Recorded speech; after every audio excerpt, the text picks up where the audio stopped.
Hi everybody. You know, we're known for ukuleles and we like better ukuleles. So we carry new Martins and new Kamakas and we bump into vintage stuff as best we can. I'm a collector. I tend to keep a lot of vintage stuff. These Kamakas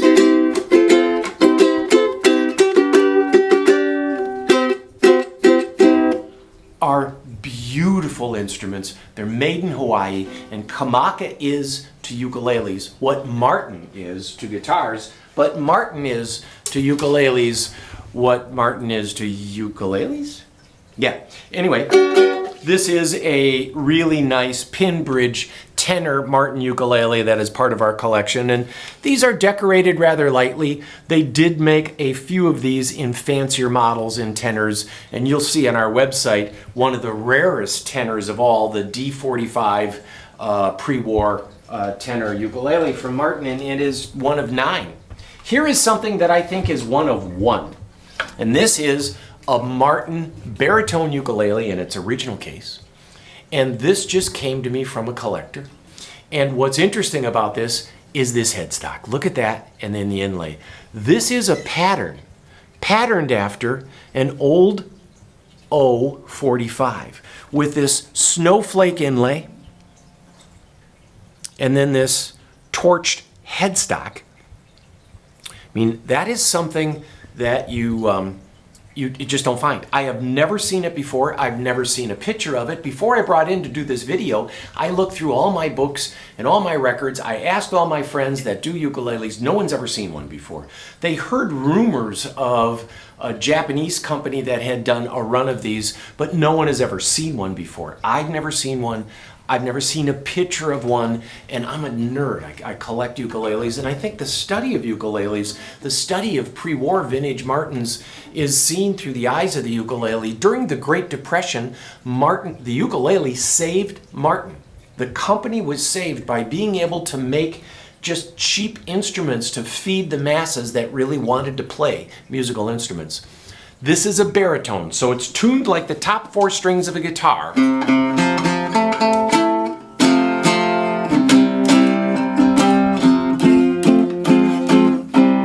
If you can play guitar, you can play baritone, of course, because it tuned like a guitar. Exactly.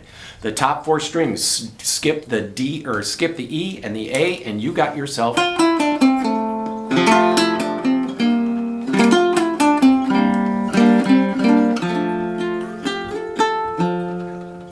They're beautiful instruments. They're easy to play. The baritone was, the first baritones were a company, Favilla. And they made these long scales. Martin thought about it in the 40s. And then Elvis went into the Army in 58. Buddy Holly died just 100 miles south of here in February of 59. And it said, you know, the old song, The Day Rock and Roll Died. With that, rock and roll kind of took a break. And folk music came in. Down in Southern California, it caught fire amongst the college students, and the Grateful Dead was really born of the folk boom of the late 50s, early 60s. Martin did not make a baritone ukulele until 1960. This one has on the inside a Made in USA stamp, and I don't think the camera can catch it, but you can see there's a stamp on that end of the spine, and it says C.F. Martin Company, Nazareth, Pennsylvania, and it says Made in USA. So that means it's made after 63. Anytime you see a stamp that says Made in USA on an old Martin, you know right away it's 63 or later. This has a really gorgeous Brazilian rosewood board. And this dark, high-grade Brazilian, they didn't make, we know this is pre-68. In 68, Brazilian rosewood became illegal. You couldn't use it anymore.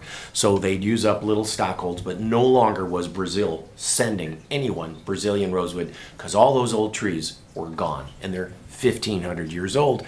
So we couldn't grow them. I mean, imagine having a Brazilian rosewood tree, tick-tock, right? It's Middle Ages. This unusual thing is a copy with this torch headstock and these diamond inlays. This is an exact copy of an old 20s Martin 045. Whoever ordered this between 1963 and 1967 knew their Martin history, and they ordered something with the 045 inlay. What's spectacular about this is that it doesn't have the 45 border trim, and it doesn't have the binding, which makes this somewhat affordable. This instrument, you can find a baritone ukulele for 12, 15, 16, 1700 bucks. This is 45, and it's one of a kind. Now, what that means is you have one shot at buying this. This is not the kind of thing that if it goes, you see this video and it's within your realm to buy this and add to your collection, don't call us later and say, the next time you see another one of those one-of-a-kinds, will you call us? So we just don't see this around, and frankly, stuff like this gets eaten up by someone like me who's a collector.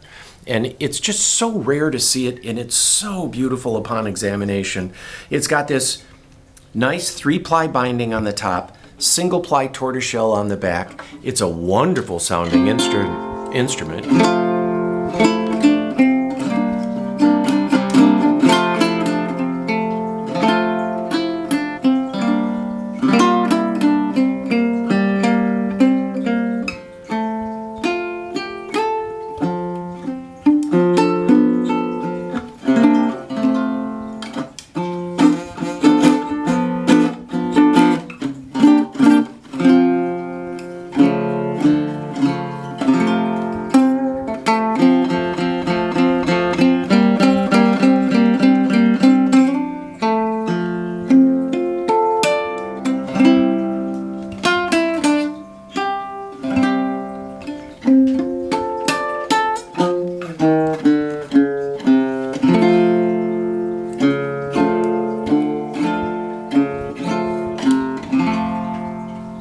There is an intimacy to playing a ukulele. It's you and the instrument. You fold into it, you listen to it, and all of a sudden you hear it. You hear all those little overtones. You hear all the delicacy of the note. You start thinking about what you're doing. All of a sudden you're playing chord melody.